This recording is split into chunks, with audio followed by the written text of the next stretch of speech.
দুর্গাপূজাকে কেন্দ্র করে পতিত সরকারের দোসররা দেশকে অস্থিতিশীল করার চেষ্টা করছে বলে মন্তব্য করেছেন বিএনপির স্থায়ী কমিটির সদস্য গয়েশ্বর চন্দ্র রায়।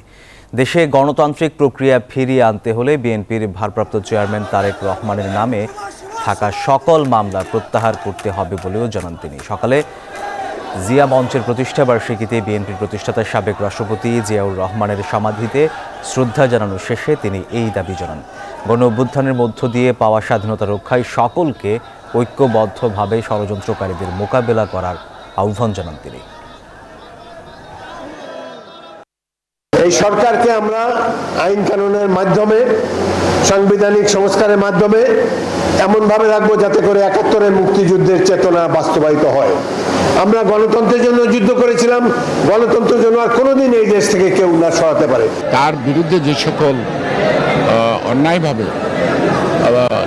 রায় দেওয়া হয়েছে, মামলা দেওয়া হয়েছে, আমি বিশ্বাস করতে চাই এই সরকার অচিরেই প্রতিবন্ধকতাগুলি দূর করবে এবং তাদের মামলাগুলি প্রত্যাহার করে গণতন্ত্রের চলার পথকে সুগম করবে এবং বাংলাদেশের রাজনৈতিক নেতৃত্ব যাতে বিকশিত হয় সেদিকে তারা খেয়াল রাখবে।